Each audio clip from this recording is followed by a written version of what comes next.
Es un honor contar con su presencia en la presentación del libro titulado Acompañar, Discernir, Integrar. Vademecum para la nueva pastoral familiar a partir de la exhortación Amoris Laetitia.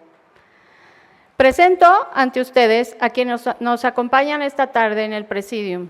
Nos honra con su presencia el maestro José Mata Temolsin, rector de la Universidad Anáhuac Puebla.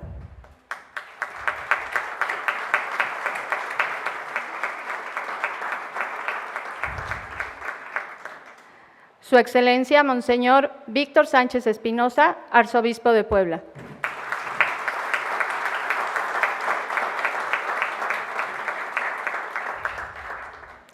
Su Excelencia, Monseñor Felipe Pozos Lorenzini, Obispo titular de Satafis y auxiliar de Puebla.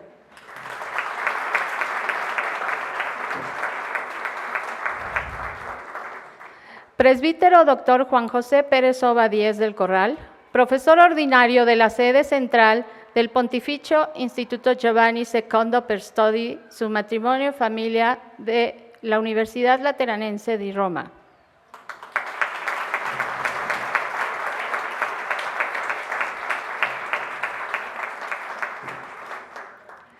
Padre Gaspar Guevara Espinosa, Legionario de Cristo, decano de la sección mexicana del Pontificio Instituto Juan Pablo II para la Familia.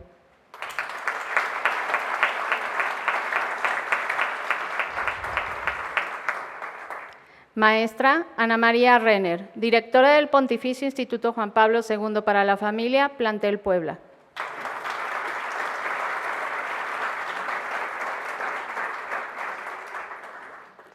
También se encuentran entre nosotros y agradecemos sinceramente su presencia al Padre Roberto Rojas Peña, encargado de Pastoral Familiar de la Diócesis de Tehuacán, en representación de Monseñor Rodrigo Aguilar, Obispo de Tehuacán y autor del prólogo del libro. También presento a la maestra Margarita Tessier Larios, directora del Centro de Estudios de la Familia y Sociedad en la UPAEP, en representación del maestro Emilio Baños, rector de la UPAEP. Gracias a todos y bienvenidos. Quisiera recordar en este momento a los asistentes que al final de la presentación tendremos oportunidad de preguntar al Padre Pérez Oba, para lo cual se les han repartido papeletas que posteriormente entregarán a las edecanes. Pedimos en este momento al rector, el maestro José Mata Temolsin, nos dirija unas palabras.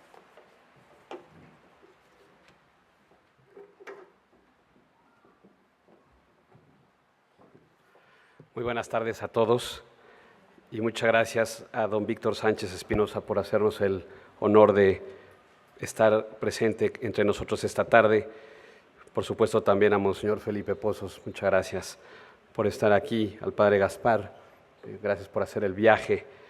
Por supuesto al Padre Juan José Pérez Oba, autor de esta obra, por compartirla con este auditorio tan especial, y por supuesto a Ana María Renner, directora del Pontificio Instituto Juan Pablo II en Puebla. Qué duda cabe que vivimos momentos complejos, yo diría no solamente a nivel México, a nivel Puebla, sino a nivel internacional. Y pareciera que una de las grandes crisis de nuestro tiempo, entre muchas otras que hay, es la crisis del lenguaje, la crisis de los términos, la crisis de la claridad de ideas. Yo diría, y lo decimos mucho con nuestros estudiantes, es la crisis de no llamar a las cosas por su nombre.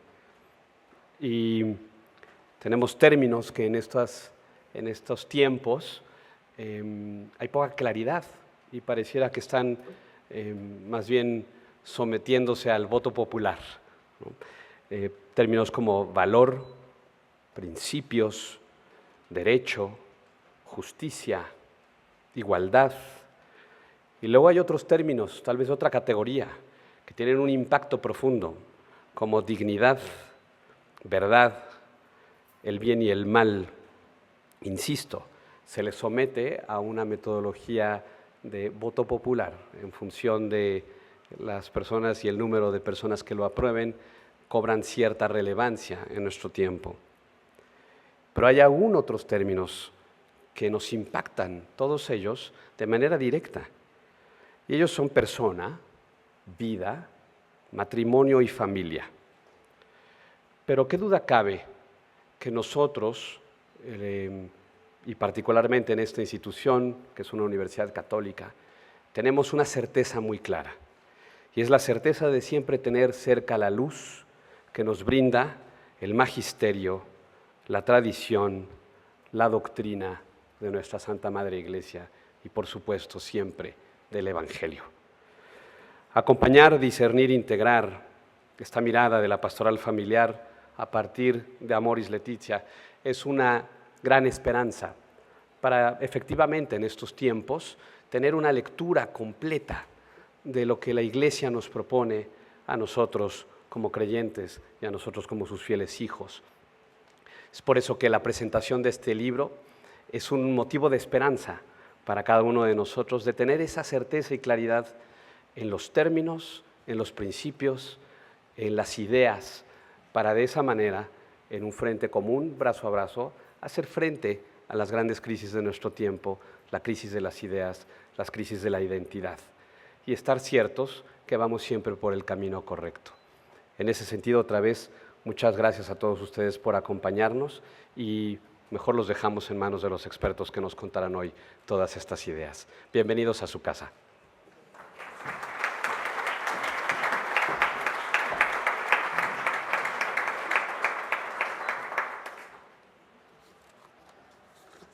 Muchas gracias, maestro Mata. Es un gusto contar el día de hoy con su presencia. Pedimos en este momento a su excelencia, Monseñor Víctor Sánchez Espinosa, su saludo como pastor de la Iglesia y un mensaje del público asistente.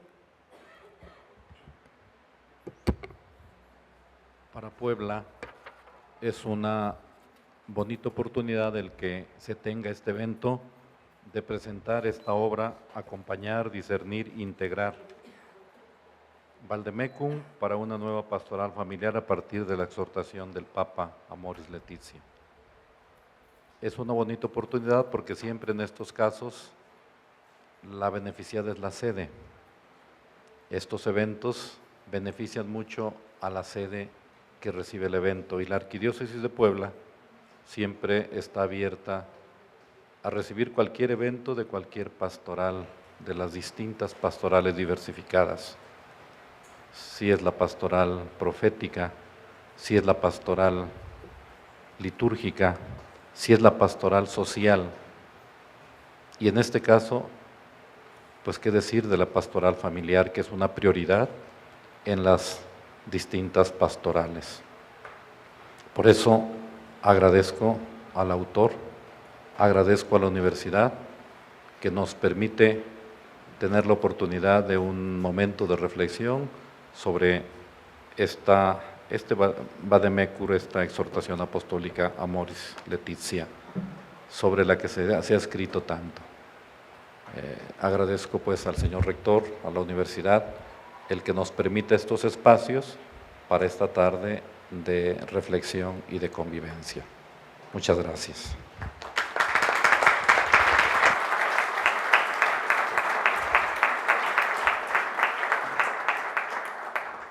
Muchas gracias, Su Excelencia, por sus palabras de padre y pastor.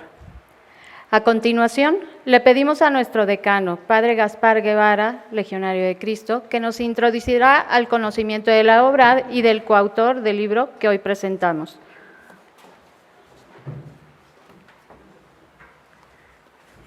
Monseñor Víctor, muy buenas tardes y también le agradecemos muchísimo, de verdad, que se haya dado espacio para podernos acompañar.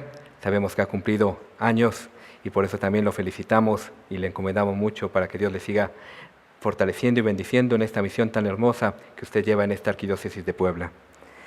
Maestro José Mata, siempre es un gusto poder venir a esta hermosa universidad. Monseñor Felipe, gracias también por acompañarnos. Sé que también es un entusiasta de todas las iniciativas de la pastoral familiar y por eso también hoy queremos pues agradecerle pues este entusiasmo y también su apoyo. Maestra Ana María, muchas gracias por acompañarnos. Queridos amigos, también quiero saludar a los seminaristas que han hecho un esfuerzo y están ahí un poquito sufriendo el calor, pero pues también vale la pena porque sabemos que la familia es muy importante y por eso también nosotros queremos pues también dar un testimonio con nuestra vida de que la familia es un punto, una piedra medular en la iglesia y por eso queremos también seguir esforzándonos por compartir este plan de Dios sobre el matrimonio y la familia. Muy brevemente, para no robar espacio al Padre Juan José, que queremos escucharle, yo quisiera simplemente recordar algo que ya señalaba el maestro José Mata. Estamos en un tiempo de muchos retos, estamos en un tiempo de muchas incertidumbres, pero también un tiempo de muchísima esperanza. Efectivamente, sabemos que solo hay desarrollo humano, económico y social sostenible en el tiempo, con familias que se forman en valores, que transmiten tradiciones y conocimientos, que enseñan los hábitos de la convivencia y de la solidaridad. Sin embargo, como nos ha enseñado el Papa Francisco, cito, la familia cristiana, la familia, el matrimonio, nunca fue tan atacado como ahora, atacado directamente o atacado de hecho. Hasta aquí la cita. Y efectivamente, no hace falta recorrer demasiado los periódicos para poder encontrar esos ataques que se encuentran hacia la familia, una serie de políticas públicas, de acciones u omisiones que están debilitando la familia. Hay muy pocos esfuerzos por favorecer realmente la conciliación, por ejemplo, laboral, vida familiar. Se promueve por otro lado el aborto, mientras que no hay ayudas a la maternidad. Se alienta el divorcio, pero no hay mediación para reconciliar a los matrimonios. Se impone un tipo de ideología, la ideología de género, y se anula el derecho de los padres a educar a sus hijos. Estas y otras medidas no parecen ser ingenuas, sino fruto, a veces, pues, de estrategias. Y es donde nosotros también queremos no confrontarnos, sino mostrar la belleza del amor humano. Ante ello, lo sabemos bien, no caben las lamentaciones ni una actitud pasiva, sino anunciar con renovada alegría y esperanza la belleza del matrimonio y de la familia y su centralidad en el plan de Dios. Porque la persona solo se realiza en la comunión interpersonal, en esa comunión sostenida e impulsada por una lógica del don del amor. San Juan Pablo II comprendía muy bien que no solo había que hablar de familias, sino que había que trabajar por la familia.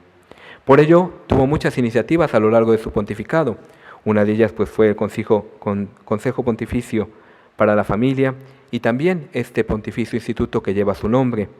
Aquí en México ya estamos cumpliendo 25 años, pero ya son 37 años de su existencia en Roma, que coincide justo con el atentado del Papa en la Plaza de San Pedro el 13 de mayo del 81. Por eso también queremos nosotros, más que hablar de problemas, queremos hacer una propuesta. Y me parece que lo que nos quiere ofrecer este Vademecum. Hoy especialmente tenemos que enseñar a los jóvenes que es posible amar, que es posible amar para toda la vida, que es posible ser fieles y crecer juntos con una persona, a pesar de las dificultades y de la enfermedad. El amor, la lógica del don, del compromiso total, es posible. Porque ese amor no solo sostiene o está sostenido por la voluntad de dos personas que serían los esposos, sino que sabemos bien, ese amor lo sostiene fundamentalmente Dios. Ese es el mensaje del cristianismo y ello es a lo que tenemos que ir y anunciar a todas las personas, a todos los pueblos y a todas las ciudades, especialmente a esas periferias existenciales de las cuales nos ha hablado tanto el Papa Francisco. Quiero dejarles pues con el autor que nos tiene pues muy entusiasmado con este Vademecum, porque lo que esperamos es justamente claridad en estos momentos de incertidumbre, lo que esperamos es sobre todo una luz en estos momentos en los que parecería que la oscuridad puede vencer. Hay que seguir venciendo al mal a fuerza de bien, como reza también el lema de nuestra universidad. Muchas gracias.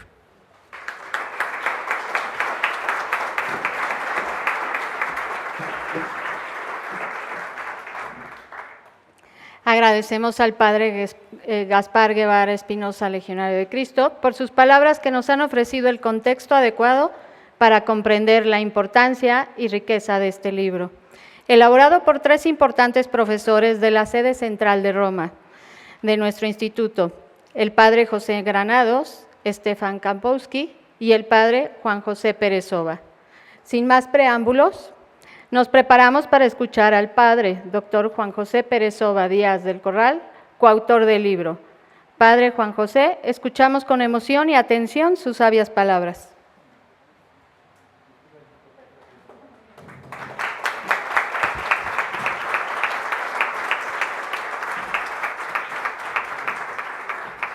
Lo voy a hacer desde aquí porque creo que así veo mejor las caras y nos podemos comunicar mejor. Las familias están en camino. Con esta frase el Papa Francisco quiso como sintetizar lo que había sido la experiencia eclesial de los dos sínodos.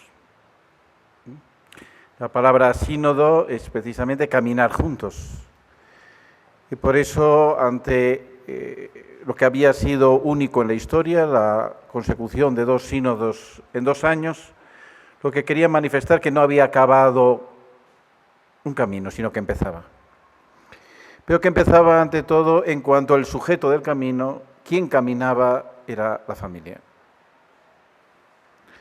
Y con eso, en el fondo, quería revelar aquello por lo que había convocado el sínodo, y aquello por lo que ha escrito Amoris Laetitia, que es la confianza que el Papa tiene de la familia, que la familia es capaz de generar iglesia, que la familia es capaz de hacer que nuestra iglesia realmente crezca en cuanto tal.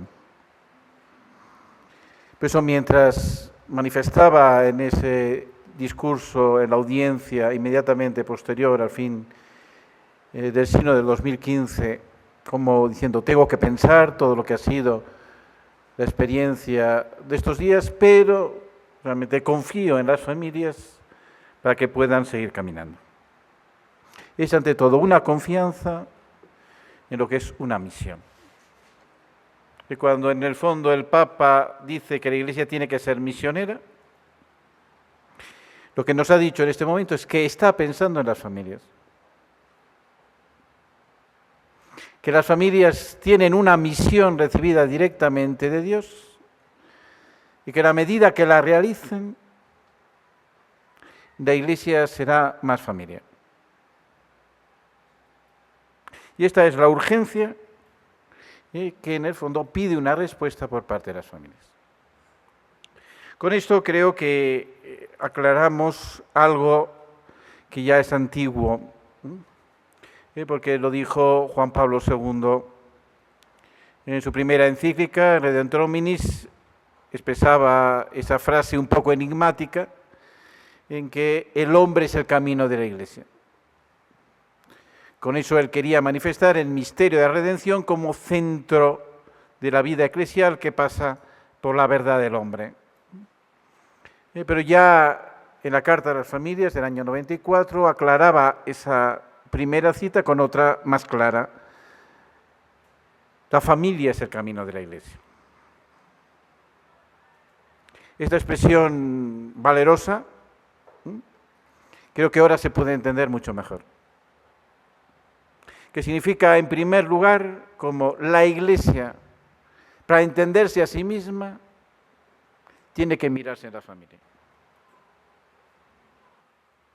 La Iglesia, para saber quién es y su propia misión, tiene que aprenderlo de la familia porque en ella se realiza el plan de Dios. Esto es, ante todo, como tiene 2 dimensiones que son, creo que, especialmente luminosas. La primera es la realidad de que el hombre no está solo. Esa frase del Génesis refleja una realidad humana que este mundo actual ignora. Yo creo que se puede decir como la enfermedad mayor de nuestro mundo es la soledad. El inmenso número de personas que se encuentran radicalmente solas y con eso no son capaces de encontrar el camino de su vida.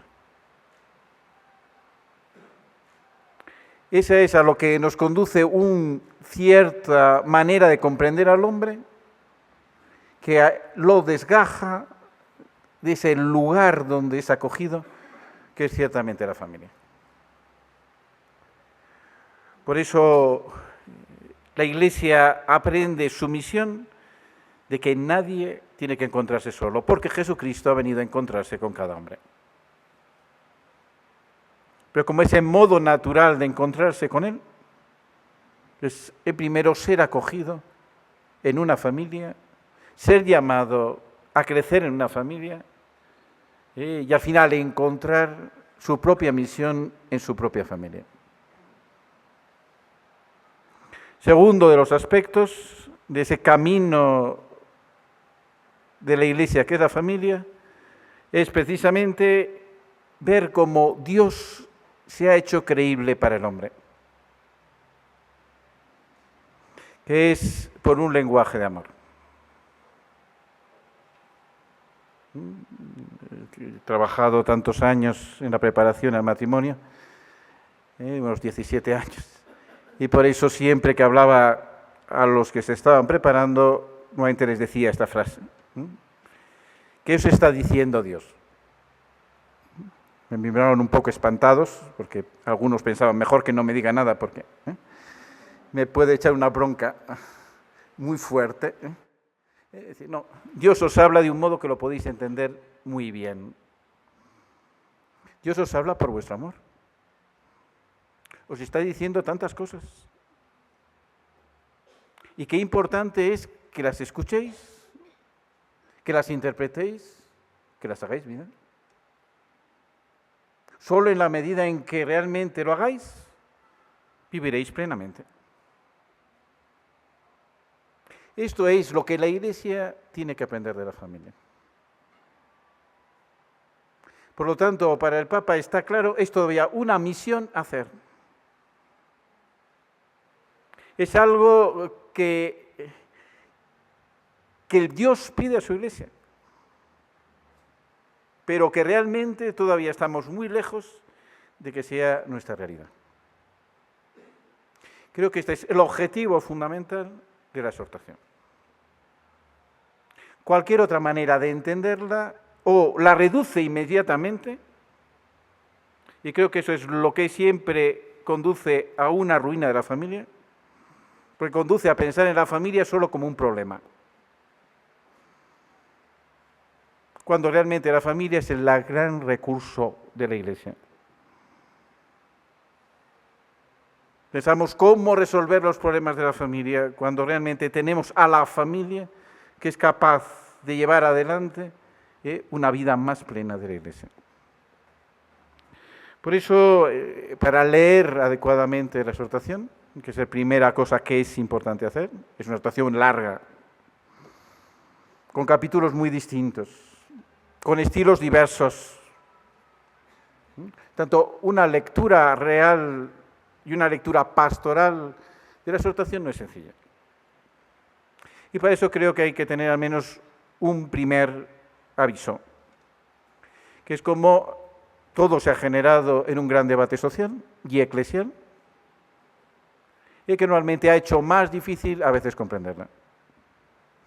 Y por eso siempre recuerdo lo que fue uno de los últimos discursos de Benedicto XVI, aquel que hizo a la diócesis de Roma, justamente cuando, 2 días después de haber presentado su dimisión. Entonces, en ese momento, él decía como había habido, recordaba en un discurso que había presentado, hablando directamente casi 1 hora, decía que había habido 2 concilios. Un concilio en el aula conciliar y otro concilio, el concilio de los medios. Y que eran muy distintos. Por eso creo que es del todo necesario saber distinguir ambos. Hay una exhortación apostólica escrita por el Papa y una exhortación que ha presentado los medios que es diversa. Y Y para eso tiene, ante todo, un punto que creo que es la perspectiva pastoral, que tiene una especial necesidad. A veces se ha presentado por los medios como si la ambigüedad fuera un criterio pastoral.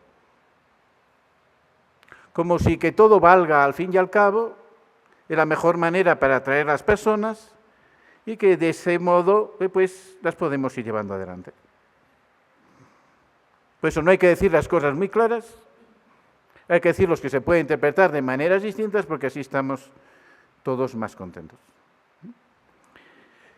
Me parece que la claridad es un principio pastoral especialmente importante. Y para eso simplemente hago referencia a lo que se puede denominar el síndrome de Alicia en el País de las Maravillas. Alicia está en un país maravilloso y por lo tanto sigue un camino, pero en ese camino encuentra una bifurcación. Como es un país maravilloso, ahí está el conejo para ayudarla. Y Alicia le pregunta, ¿por dónde he de ir? Ante el cual el conejo le responde con mucha sabiduría, ¿y a dónde vas? Por lo cual Alicia tuvo que reconocer, pues no lo sé. Por lo tanto, el conejo respondió, pues cualquier camino vale. Es decir, no podemos pensar que esa es la mejor situación. No podemos creer que cualquier camino valga, es lo que podemos ofrecer a un hombre. Eso no es lo que Jesucristo ofrece a una persona. Que ofrece un camino concreto, con unas exigencias reales, a las cuales el hombre se tiene que enfrentar, porque sólo así está viviendo verdaderamente. Es por eso, porque la acción apostólica hay que entenderla dentro de este camino. Y es allí donde puede cobrar verdaderamente su sentido. Por eso hay una afirmación que me parece que ilumina verdaderamente lo que está en la mente del Papa. A partir del Concilio Vaticano II, siempre en todos los años posteriores se ha visto más claro que la relación que existe entre la Iglesia y el mundo, que es clave para entender lo que es la Iglesia y lo que es el mundo, pasa a través de la familia. Cada vez más, lo que simplemente fue una premonición profética en el concilio en Gaudium et Spes, de tal modo que es el primer concilio en la historia de la Iglesia que habla de la familia, pero todavía es un capítulo, la pone como la primera de los problemas actuales, por encima del tema de la guerra, por encima del tema del trabajo. El primero de todos en el concilio pone la familia. Siempre después se ha visto más claramente como el quicio donde el mundo y la Iglesia se encuentran es en la familia. Para eso hay que ver cómo la familia es entonces el lugar donde la fe y la vida se hacen una. Y se resuelve al fin y al cabo aquello que también el Concilio Vaticano II presentaba, diciendo que la separación de fe y vida era el mayor de los problemas de la Iglesia en la actualidad. Se ha visto cada vez más como solo una fe vivida puede realmente iluminar a las personas y eso se realiza en una totalidad de sentido que es lo que se vive en la familia. No puedo dejar de recordar las frases que nos dijo a todos los profesores del mundo del Instituto Juan Pablo II en el año 99, el entonces presidente del Instituto, ahora cardenal, Ángel Scola. Y decía así, dice, si a los cristianos no les hablamos de familia y de trabajo, el cristianismo se convierte en superfluo. Se convierte simplemente en una cosa a lo que podemos dedicar un tiempecito, pero al cual no entregamos la vida. o enseñamos a las personas verdaderamente a ver cómo la fe supone una entrega de la vida en lo que gastamos la vida, el cristianismo se convierte en algo sentimental, en una especie de estilo de vida al que dedicamos el tiempo libre, pero que no se convierte radicalmente en lo que ilumina nuestra propia existencia. Creo que la exhortación Amoris Laetitia después de los 2 signos es la llamada urgente para que la Iglesia de verdad emprenda este camino. Como entendéis, esto es muchísimo más importante, mucho más complicado, que simplemente un tema concreto, como puede ser la comunión en las personas en situaciones regulares. Una lectura fragmentada y simplemente monopolizada de la exhortación apostólica, creo que sería, por lo tanto, para la misma Iglesia, la pérdida de una enorme oportunidad.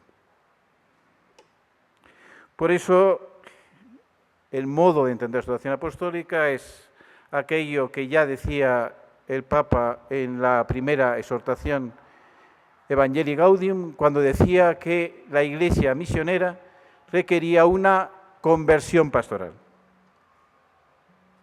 La conversión pastoral que el Papa nos pide es precisamente que la familia sea el eje de su pastoral.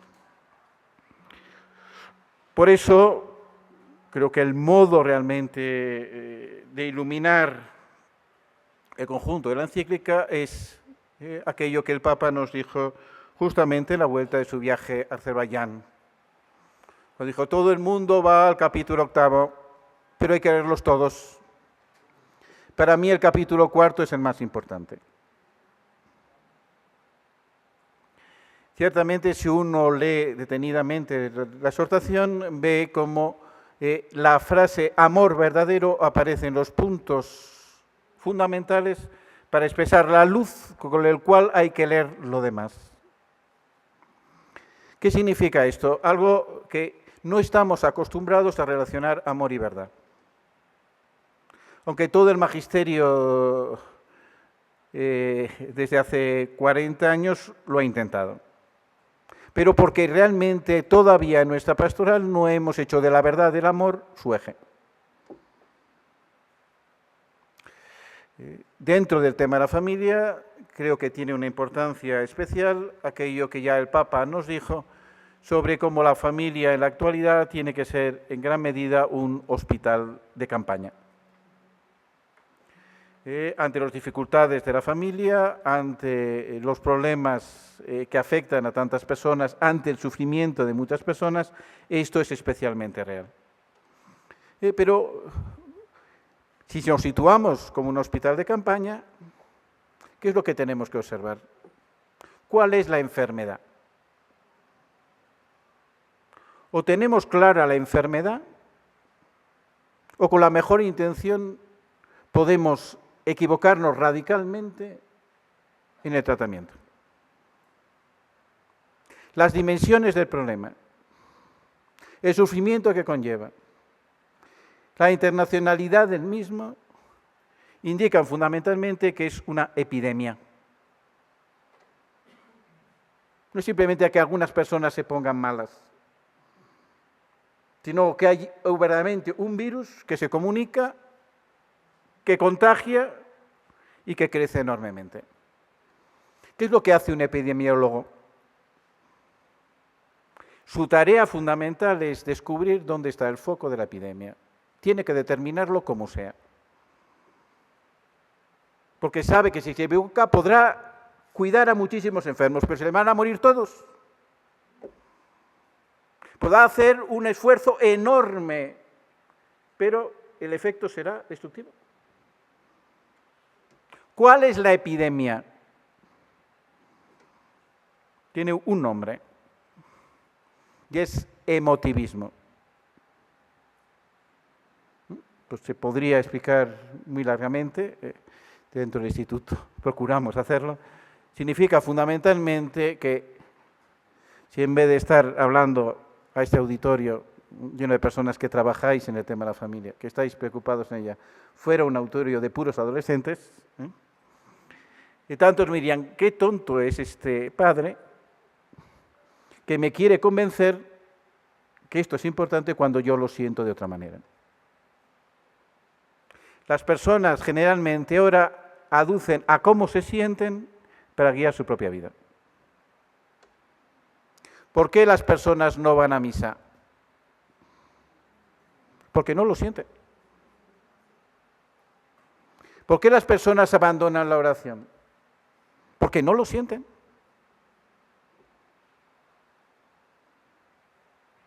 Quien comprende la misa sabe que no va para sentir algo. Solo si curamos el emotivismo construimos un sujeto cristiano. Solo si realmente sabemos convertir el corazón de la persona, podrá vivir del amor verdadero. Esto es así de tal manera que las dos grandes novedades pastorales que presenta la exhortación, las dos grandes, las que son realmente nuevas, es todo aquello que habla de los afectos, es el primer documento de los magisterios que tiene hasta 5 números solo sobre la afectividad humana. Amor verdadero. Como inmediatamente es la primera vez que se habla de los primeros años del matrimonio como una primacía pastoral de una urgencia enorme. Que es donde las personas entienden que no pueden vivir simplemente lo que sienten, porque sienten cosas contradictorias y les conduce al final a un vacío y a perderse.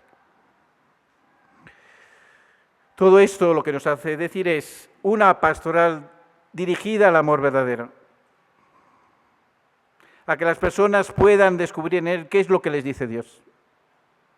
Es una pastoral donde la familia se convierte no en un sector de la pastoral. Recordaba como el gran documento de la pastoral, el famoso manual de teología pastoral que dirigió Rahner inmediatamente después del concilio, siendo una obra alemana, solo eran 3.500 páginas. 3.500 páginas. En esas 3.500 páginas a la familia le dedicaba 70.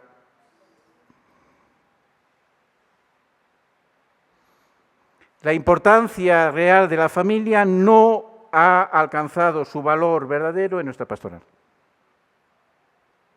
Sigue siendo una pastoral marginal.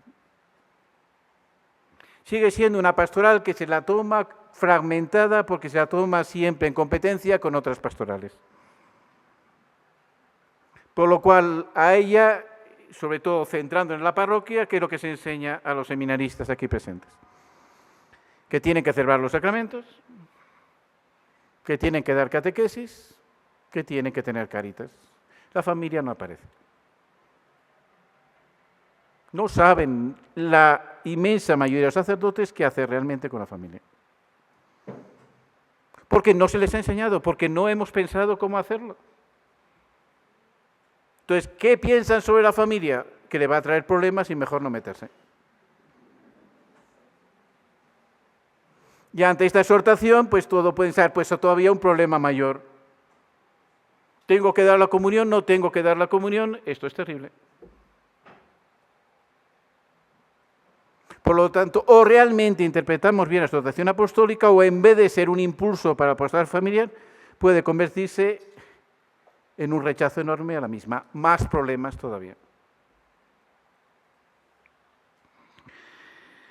Todo esto se resume en un número de la exhortación, el número 294, que está justamente antes de comenzar el capítulo 8. Es la luz con la que el Papa quiere iluminar el capítulo 8. Y presenta algo que es totalmente pastoral, el encuentro con la samaritana. Realmente no se podría pensar un caso más difícil. Un caso más irregular, un caso en el que es más difícil dialogar. ¿Qué es lo que dice el Papa? ¿Cómo lo interpreta? Diciendo, puede hablar al corazón del deseo de esa mujer, de un amor verdadero, para ver que es posible vivirlo con la ayuda de la gracia. Eso es la exhortación apostólica, eso es la luz del capítulo 8. No hablamos a ideologías.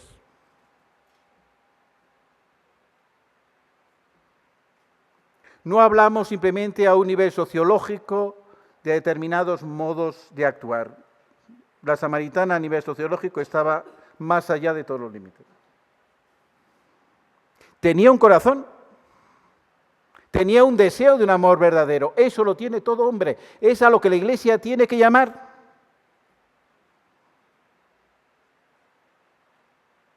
Para mostrarle que es posible por la gracia. Es claro que todos podemos decir, cuando le pregunta, ¿dónde está tu marido?, es que ha sido pastoralmente poco comprensivo. Ha tocado el lugar delicado y no lo ha cogido suficientemente bien. Estaba hablando realmente de su auténtica situación. Estaba hablando dónde podía tocar la gracia. Y hay una descripción muy bonita de la samaritana en el capítulo de discernimiento para ver cómo eso nos ilumina de una manera muy clara lo que significa realmente discernir. Por eso, acompañar, discernir, integrar. Quien lea el libro habrá visto que hemos hecho un poco de trampa.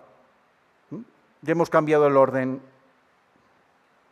No nos ha preocupado porque realmente el Papa no explica los 3 seguidos, simplemente los pone como títulos y luego desarrolla otras cosas. Y por eso hemos dado una centralidad a acompañar, porque nos parece que es lo central ciertamente en la conversión pastoral. Yo vivo en Roma,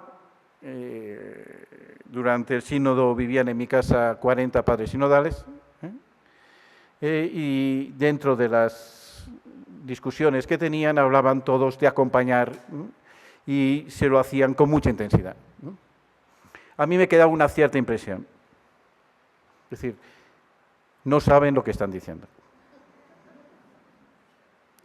Porque en nuestra pastoral general no acompañamos a casi nadie. Hacemos una pastoral de servicios, la gente viene a pedirnos cosas y se la damos. A veces todo el tema de los divorciados a casar se presenta como una pastoral de servicios. Ahora me lo pide, ¿se lo doy o no se lo doy? Esto es absurdo. ¿Qué hay que contestar? Lo que le ofrezco es un acompañamiento. Esto es lo que le tengo que ofrecer, un acompañamiento. Esta mañana hemos celebrado en la villa con gran emoción y pidiendo por este encuentro. Y entonces, ¿qué hace un confesor allí en ese santuario si viene un divorciado vuelto a casa y dice, yo estoy aquí, la Virgen me ha tocado el corazón, ahora me he convertido? ¿Puedo comulgar ahora en esta misa? ¿Qué le tiene que decir? Vaya usted a la parroquia donde la conocen y pida un acompañamiento. Es el único modo de tomarla en serio. Es el único modo de rehacer una solución verdaderamente pastoral. Lo otro es volver a una pastoral de servicios. Ante la pastoral de servicios, ¿qué ha generado la Iglesia para entender que en una sociedad cada vez más secularizada la gente pide menos servicios? Una pastoral de grupos. Que la persona tenga un grupo de referencia donde pueda compartir la fe y donde entonces en ese momento pueda crecer en ella. Reunirse no es acompañar. Vivir de reuniones no es ser acompañado.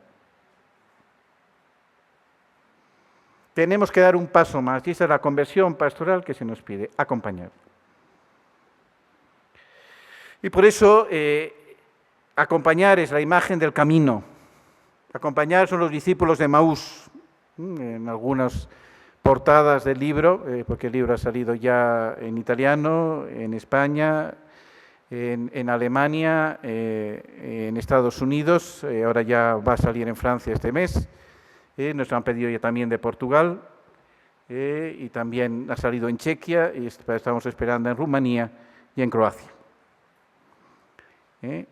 Entonces, en realidades tan distintas, acompañar viene a ser lo mismo. Y la imagen que muchas portadas han puesto los discípulos de Emaús, donde Cristo acompaña. Entonces, ¿qué es? Ante todo, ver que acompañar no es estar simplemente cercano. Acompañar es hacer un camino. Acompañar es dirigir en un camino. Para decir precisamente cómo el seguimiento de Cristo es el que se ha hecho cercano al hombre y lo acompaña, no se hace nunca solo. Y por eso, si se acompaña, ¿cuál es el fin del acompañamiento? La integración. Y por eso, viendo el camino, tenemos que marcar el fin, que es la integración de la Iglesia, cuya integración máxima recibe la Eucaristía. Y el discernir se convierte precisamente en el modo adecuado para hacerlo bien. Acompañar, integrar, discernir. En fondo, estas tres palabras podrían traducirse por otras. Acompañar, ¿qué significa? Tiempo. Nunca una solución inmediata. Nunca una respuesta al momento. No estamos acostumbrados a ello. Somos muy impacientes.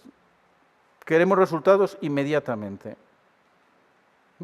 ¿Cuál es el modelo que hemos tomado de interpretación? En algo que se había dialogado ciertamente bastante en los sínodos, que luego quedó, en cambio, desdibujado al final, pero creo que es un elemento fundamental, que es entender los primeros cristianos. Ayer y hoy se nos narraba cómo los primeros cristianos nacieron en comunidades familiares. La conversión de toda la familia era un centro enorme de pastoral. Es así como se hizo la primera evangelización. Pero esto conllevaba al mismo tiempo a ver cómo estos cristianos rodeados en un mundo pagano, nuestro mundo se entiende de qué manera se está paganizando, ¿qué es lo que hacían? Ciertamente eran muy atractivos y por eso personas pedían hacerse cristianos. ¿Qué les decían? Mañana te doy el bautismo, ¿no? Entendían que tenían una vida muy separada del cristianismo, que tenían que ser acompañados en un proceso más o menos largo para poder verdaderamente vivir cristianamente. Esto es lo que tenemos que hacer. No es simplemente una catequesis que termina en determinado año, es un proceso de acompañamiento en el cual la persona se va generando para que sea verdaderamente capaz, en contacto con la comunidad, de poder vivir cristianamente. A una persona muy alejada no lo puedes pedir en primer momento y esos son los procesos que tienen que hacer, que tienen que marcarse con sus propias verdades. Por eso proponemos 3 procesos. Primer proceso. Las personas que están en situación irregular, me refiero a esas para entender de qué manera. Cuando la exhortación apostólica habla de acompañamiento no en lo que más habla, no en el capítulo 8, sino cuando habla de los novios y los primeros años de matrimonio. Y es donde el acompañamiento es más necesario. En cambio, donde la Iglesia todavía está todo por hacer. Pero en los casos irregulares, que suelen ser personas que están muy alejadas de la fe, ¿qué es lo primero que necesitan? Una formación en la fe. Si no les damos eso, no les damos nada. Si no les ofrecemos realmente ese acompañamiento en la fe, estamos perdiendo lo más fundamental que la Iglesia les puede ofrecer. Ciertamente tiene que ser adaptado a ellos, tiene que verlo en una integridad y tiene que ayudarlos a poder comprender qué es lo que les pide Dios. Segunda cosa, tienen que comprender su situación ante la Iglesia. Eso es un acompañamiento en lo que es el sacramento del matrimonio. En mi experiencia en preparación al matrimonio, lo que he visto tantas veces es La inmensa mayoría de los cristianos sabe que el matrimonio es un sacramento, pero no sabe por qué. No tiene ni idea de lo que realmente significa. Lo ve generalmente como diciendo, mira, si es únicamente que así yo hago el sexo sin pecar. Pero claro, eso es una visión paupérrima del sacramento del matrimonio. La Iglesia parece que tiene como miedo a esto del sexo y ha requerido hacer esto como una especie de bendición para poder tener sexo. Pues vaya cosa rara.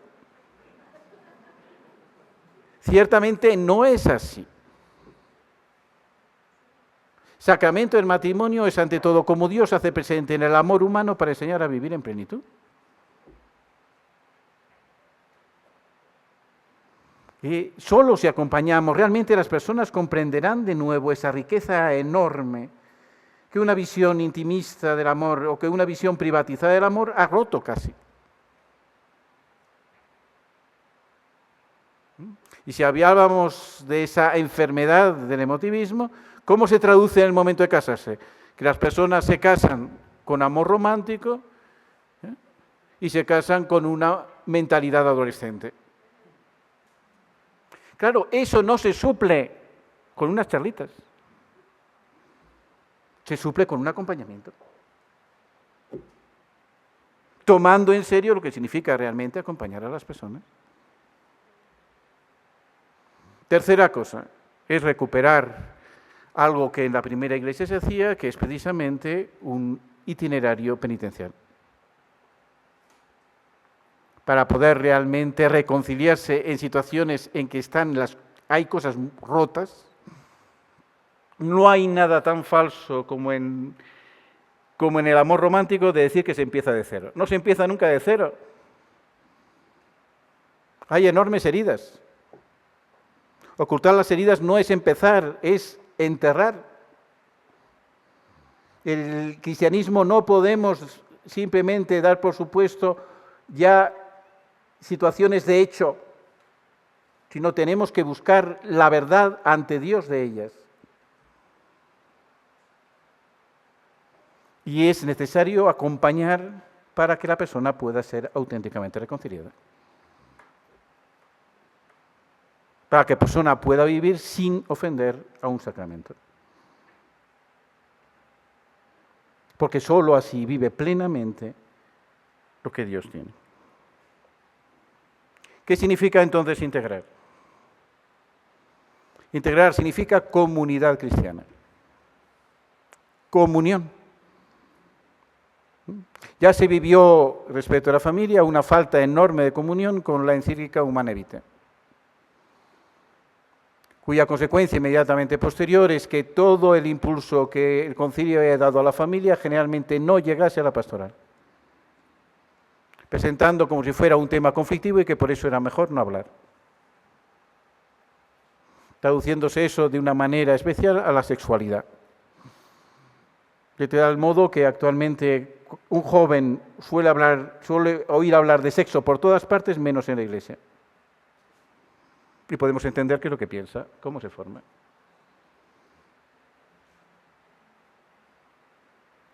Por lo tanto, integrar supone fundamentalmente como la lógica de la comunidad cristiana es una lógica sacramental, no sociológica. Claro que las personas en situación irregular pertenecen a la Iglesia por el bautismo. Claro que están llamados a una pertenencia a la Iglesia. ¿Están bautizados? Pero ¿qué es lo que hacía la Iglesia primitiva? Después de la homilía, cuando empezaba la oración de los fieles, había una petición por los catecúmenos, salía un diácono y decía, los catecúmenos que se marchen. Y de la iglesia se iban todos los catecúmenos. Luego había una petición por los penitentes y decía después el diácono, los penitentes que se marchen. Y se marchaban de nuevo. ¿Eso era no integrar a las personas? ¿O que estaban integradas en un camino? Un camino verdadero que la Iglesia entendía que era auténticamente medicinal. Esto es lo que tenemos que preparar. Esto es auténticamente integral. ¿Cuál es la última cosa? Discernir. Ciertamente, discernir es el papel, tiene otra palabra, razones. Presentar el discernimiento como si fuera una especie de soplo del Espíritu Santo que inmediatamente me dice la situación de una persona, y lo digo, eso, además de ser falso, es arbitrario. Una persona, ¿y por qué a este sí y a mí no? Y no podrán dar ninguna razón para ello. ¿En la exhortación apostólica se da alguna razón para dar la comunión a los divorciados vueltos a casar? No. Se había hablado antes, claramente, del modelo de los ortodoxos. Se había hablado de lo que podría ser simplemente el modelo de, en unas determinadas circunstancias, presentar una tolerancia. Se habría hablado del modelo de una muerte del amor que podría constatar. Ninguna de esas razones que se han discutido ha sido recogida en la exhortación. El cardenal Caspa, en la reunión de los cardenales, presentó unas razones, no han sido recogidas en la exhortación. En la exhortación no hay ninguna razón para dar la comunión a los divorciados vueltos a casar. ¿Qué se discierne? En primer lugar, la Iglesia nunca ha discernido el estado de gracia, porque no puede. Dios no le ha dado ese poder a la Iglesia. De internis nec ecclesia. La Iglesia no puede discernir el estado de gracia. No es el criterio de discernimiento. Segunda cosa, San Ignacio, cuando habla de discernimiento de espíritus, se refería a dos cosas que no se discernían nunca. Una, no se discierne si uno puede pecar, es absurdo. No se puede pecar nunca. No se discierne. El pecado se discierne cosas buenas. El discernimiento está para discernir el bien que nos pide Dios. No si puedo pecar. El discernimiento no es nunca una excepción a la ley. No podemos entender jamás el discernimiento como si hubiera un motivo de acceso de conocimiento mayor que el que me da la ley y que permitiera excepciones de la ley. Eso es un error teológico. Claro que eso se puede aplicar perfectamente a la ley eclesiástica, no a la ley natural. Segunda cosa que no se puede discernir. No se puede discernir cuando uno ya ha discernido. Y pone como ejemplo San Ignacio el sacerdocio y el matrimonio. ¿Puedo discernir si cambio de mujer? No. Eso no se discierne. Ya lo has discernido, esta y no otra. ¿Qué se discierne entonces? Parece que no se discierne. No, se discierne el camino que esa persona puede acercarse a Dios. Se discierne que el acompañamiento que puedo ofrecer para que se pueda integrar plenamente. ¿Hay discernimiento sin acompañamiento? No. El discernimiento es para saber acompañar, aprender el arte del acompañamiento, como ya decía en el Evangelio Gaudium el Papa Francisco, y esto es lo que tenemos que hacer. Acompañar, integrar, discernir. ¿Cómo se puede hacer esto? Si existe una auténtica comunión eclesial. Yo estoy muy contento de estar aquí en México porque creo que en México la familia todavía es fuerte. La familia todavía es un tejido social importante. Por lo tanto, si por una parte Latinoamérica ha alcanzado en la Iglesia un valor nuevo, creo que ahora el modo de hacer pastoral familiar en México tiene un valor grande para la Iglesia. Y creo que por eso poder hablar de ello, poder realmente ver qué nos pide Dios, tiene una grandísima importancia. No es bueno que el hombre esté solo. Por eso la Iglesia nació en el cenáculo, en la casa de una familia. Y por eso el mismo Cristo quiso que en esa casa de la familia estuviera la madre. Como en la cruz quiso tener a la madre para no estar solo en la cruz. Ella nos ayuda a la Iglesia a ser verdaderamente familia, verdaderamente madre. Muchas gracias.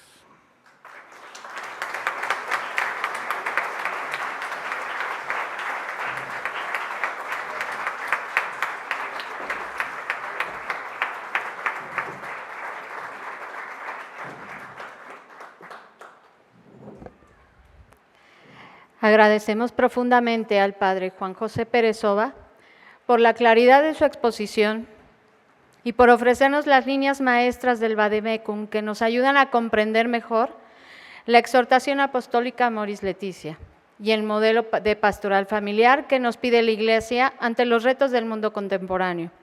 Y como la clave, sin duda, de dicha pastoral es acompañar, discernir e integrar a todas las familias con misericordia y verdad en la comunión de la Iglesia. Tenemos ahora el espacio para preguntas por parte del público asistente. Suplicamos al público que, si así lo deseen, le entregue las preguntas escritas a las edecanes para que sean contestadas por el Padre. Bueno, voy a leer la primera pregunta. ¿Cómo nos recomienda leer a los seminaristas la exhortación Amoris Laetitia? ¿Primero el texto y después el Vademecum? ¿Al revés o de forma simultánea? El orden de los factores, en este caso, altera un poco el producto. Entonces yo creo que, por la longitud de la exhortación, creo que hay primero ir a lo más sencillo para luego acceder a lo más complejo.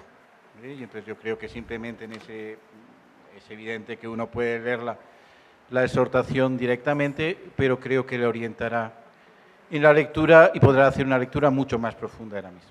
O sea que el Papa tiene un estilo muy expositivo, que realmente se conocen de dónde han surgido los temas, o a veces la persona no puede captar realmente la profundidad de lo que está diciendo.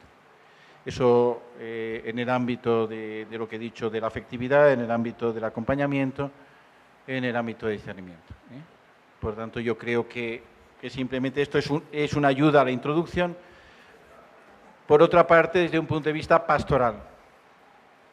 La misma exhortación dice que hace indicaciones pastorales, pero que no organiza una pastoral. O sea, si uno quiere saber en Amoris Laetitia cómo hace una pastoral, no lo sabe. Todavía en eso la exhortación Familiares Consorcio es mucho más concreta, es mucho más estructurada y por eso permanece como estructura base para entender las indicaciones nuevas que Amoris Laetitia ofrece. Gracias, Padre. Voy a leer una siguiente pregunta. Léeme en grupos de 3, que yo creo que así puedo responder más y mejor. ¿Más? Bueno, ¿cómo acompañar a quienes no quieren ser acompañados y es necesario? ¿Cómo puede ser la propuesta para integrar y acompañar a los divorciados y vueltos a casar? ¿Cómo acompañar a los matrimonios jóvenes? Por nosotros, los matrimonios de mayor edad. Perfecto. Entonces, esas son 3 preguntas sobre acompañamiento. Entonces, primera cosa, que me encanta que hagan esta pregunta. Cuando se habla de acompañar, ¿cuál es el sujeto del acompañamiento? Primer sujeto de acompañamiento es la familia. El modelo de acompañamiento es familiar. Que me acompañó a misa los domingos fue mi madre, que me llevaba de la mano y dentro de la iglesia me decía que me callase y que no me saliera. Con eso me acompañaba en una cosa que consideraba importante, que me podría parecer más o menos aburrida, pero que entendía que tenía una importancia mayor porque era importante para mi mamá. El lugar propio de acompañamiento es la iglesia. Tenemos que romper absolutamente la idea de que acompañan solo los sacerdotes. Absolutamente no. Es más, para todos estos casos, ¿qué quiere decir? La gente quiere ser acompañada, generalmente no quiere ser acompañada. La mayoría de las personas no quieren ser acompañadas porque no saben lo que es el acompañamiento. Si esperamos poner un cartel, acompaño personas, pues no vamos a tener gran éxito. ¿Qué significa acompañar? Acompañar significa las personas que están cercanas a ellas sí pueden acompañar. Las familias que conocen a otras familias con las que tienen amistad sí pueden acompañar. Pueden ayudar a las personas a que pidan un acompañamiento. Ciertamente, ese primer acercamiento a las personas también se da en momentos determinados. Se da por niños que van a la misma escuela, se da porque piden el bautismo aunque realmente no estén en situación regular, se da en muchos momentos, pero que es importante que en esos momentos esté presente la familia.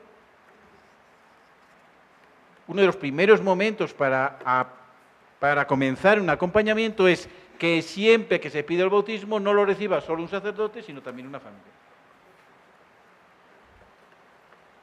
Porque ayudará a otras relaciones, verá que hay todo el problema humano de un niño se afronta de otra cosa, se ve que hay una comunidad que no es solo el sacerdote que le pide determinadas exigencias. Un primer modo de empezar un acompañamiento es este. Por eso, dentro de los divorciados vueltos a casar, pues eso es lo que hay que hacer. O sea, que el gran problema pastoral actualmente no es tanto el divorciados vueltos a casar, sino el de que las personas no se casan. Tiene una proporción mucho mayor esta dificultad. Las personas ven en el matrimonio todavía un problema y, por lo tanto, difieren al casarse. Ese es actualmente, que es un ejemplo claro de un emotivismo que se ha desarrollado, realmente el problema pastoral mayor. Jóvenes, matrimonios jóvenes. En primer lugar, para que acompañar matrimonios jóvenes hay que acompañar a los jóvenes. Una de las cosas que a mí me hace pensar es cómo después de 30 años o 40 años, se puede decir, en que la pastoral juvenil ha sido como la niña de los ojos de toda pastoral, no ha conducido a una pastoral familiar. Consecuencia, la hemos hecho mal. Creo que aquí la autocrítica es absolutamente necesaria. Creo que por una razón fundamental hemos hecho una pastoral de tiempo libre.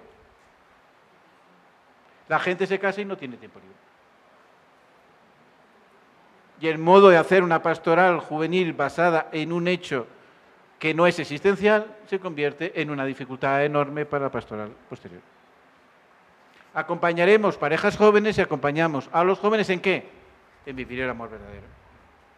Que no se lo hacemos cuando están deseando.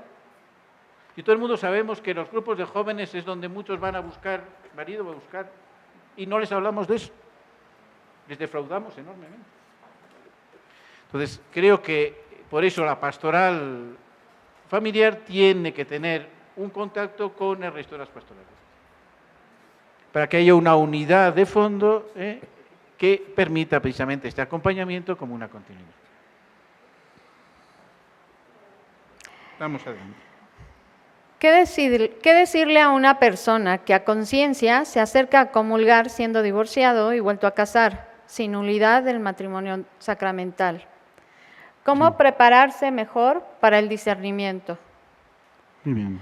¿Cómo se puede apoyar a las familias para que no haya violencia y corrupción y que se mantengan más unidas? Perfecto. Entonces, lo primero, el tema de la conciencia. Hay que formar la conciencia. Pongo un ejemplo que me gusta poner. Yo en Madrid, cuando estaba en Madrid, ahora vivo en Roma, pero he vivido en Madrid, en una parroquia central y confesaba 4 horas al día. Por lo tanto, confesaba unas 600 personas al mes. Entonces, una vez me viene una persona a confesarme y me dice, bueno, yo llevo 30 años casado, pero mi mujer se ha puesto enferma hace 5 años. Y no podemos tener relaciones sexuales. Pues he encontrado otra persona, nos comprendemos, está bien. Mi mujer no sufre nada, no sabe nada. Yo la cuido perfectamente. He ido a un padre y me ha dicho que siga mi conciencia. Por favor, ¿Qué es esa persona lo que me está pidiendo? Me está pidiendo, yo sé que lo estoy haciendo mal, ayúdeme. Está clarísimo, no hay duda alguna. Decirle, sigue tu conciencia, que es no ayudarle nada, nada, es lo menos pastoral que puede existir. Aducir a la conciencia individualista es un criterio nada pastoral.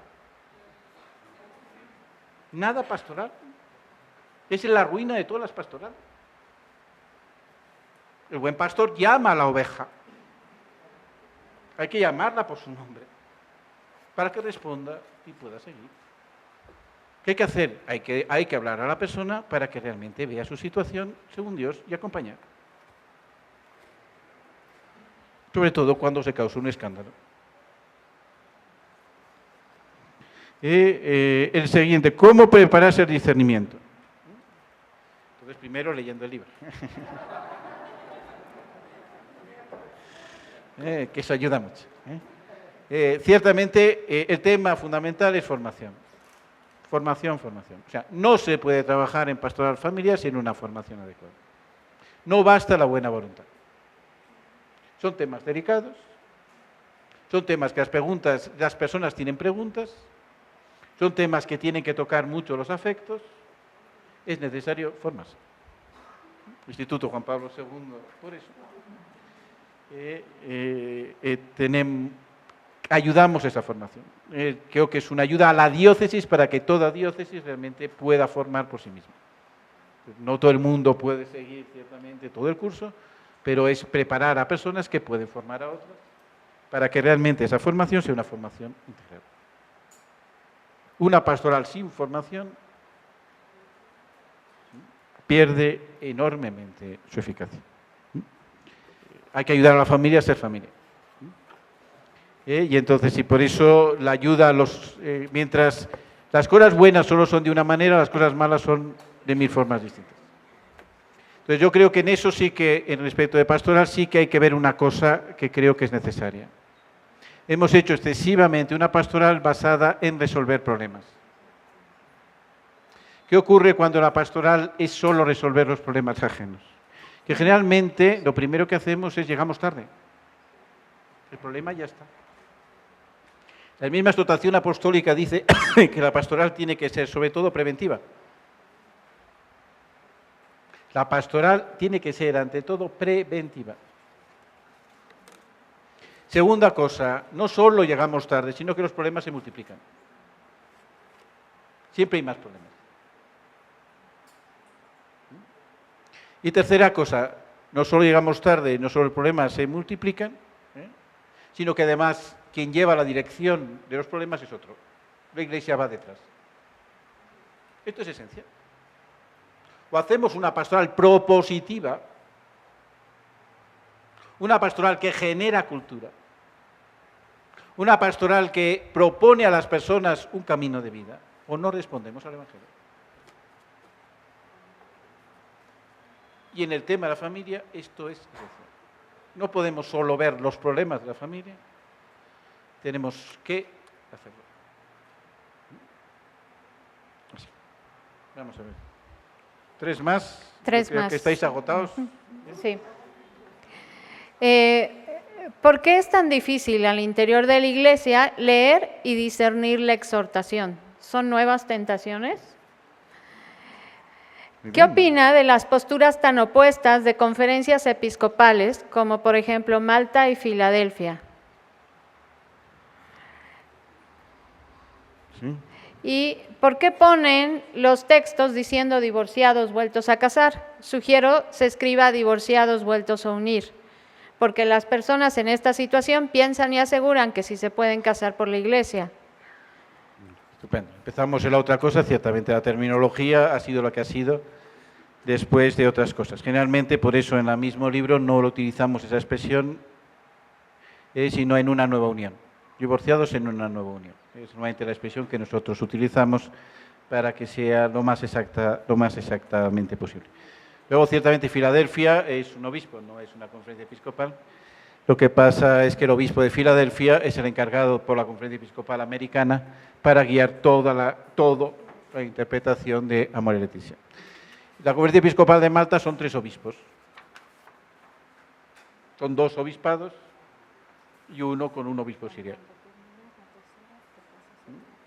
Ciertamente creo que hay una diferencia clara entre la importancia de una cosa y otra, sobre todo si uno comprende cómo es la situación de Malta ahora, que es una iglesia que ha sido tremendamente rígida durante mucho tiempo y que ahora ve que tiene que cambiar y no sabe muy bien cómo. No hay más que recordar qué pasó con Holanda en tiempos antiguos, que se pasó de las iglesias más puritanas católicas del mundo a ser los más extremos. Creo que ayuda a entender un poco cómo responde y creo que México tiene posibilidades de no caer en las tentaciones que se hablaba directamente, ¿no? Y luego creo que la exhortación es tremendamente larga, excesivamente larga. Yo creo que hay que ayudarle al Papa a que escriba más corto. Yo creo que es una cosa que ayudaría mucho más a comprenderle mejor, a hacerlo esto y de verdad ayudaría muchísimo a todos. Dice, no, es que hay muchos temas. Mira, el capítulo 4, solo el capítulo 4 es más largo que Deus Caritas es. O sea, creo que de verdad es excesivamente larga la exhortación apostólica. Ciertamente ha salido de unos sínodos que han sido complicados, eclesialmente muy complicados, con unos debates grandes por muy influjo de los medios de comunicación. Por lo tanto, es lógico que no sea fácil leer. Creo que una de las cosas que, al menos como ecos, hemos tenido de este libro es que ha ayudado a leerla y que ayuda a ver con cierta claridad un camino a seguir. Muy bien, yo creo que podemos terminar, ¿no? Antes de finalizar este evento, pedimos al Padre Dr. Juan José Pérez Obadies de Corral que firme el libro de invitados especiales de la Universidad de Anáhuac Puebla y acto seguido nos lea el mensaje que nos deja.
Sí, ya lo dije.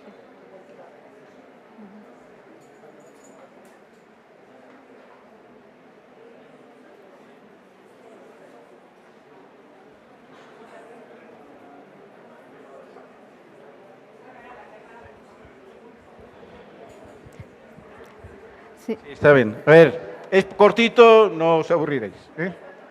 Con un gran agradecimiento a la Universidad de Anáhuac de Puebla y a la Diócesis de Puebla por este evento familiar y de esperanza. Ponemos en la mano de la Virgen de Guadalupe las semillas sembradas en este día. Gracias.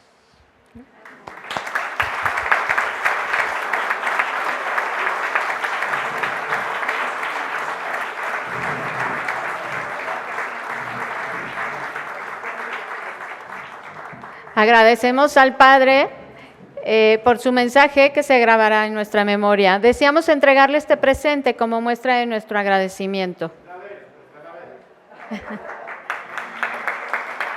Les pedimos a los miembros del Presidium si pueden pasar al frente para tomar la foto conmemorativa y más tarde se acercará un grupo de alumnos y profesores del instituto para tomarse otra foto. Aquí al frente.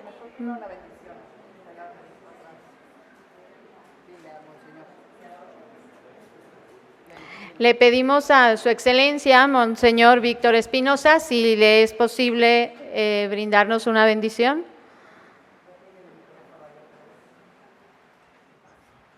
Le pido a Dios que los bendiga y que bendiga a cada una de nuestras familias. El Señor esté con ustedes. Y con tu espíritu. Sea bendito el nombre del Señor. Amén, Señor. Nuestro auxilio es el nombre del Señor. Y es el Señor. Que la bendición de Dios Todopoderoso, Padre, Hijo y Espíritu Santo descienda sobre ustedes y permanezca para siempre. Amén. Buenas tardes a todos. Muchas gracias.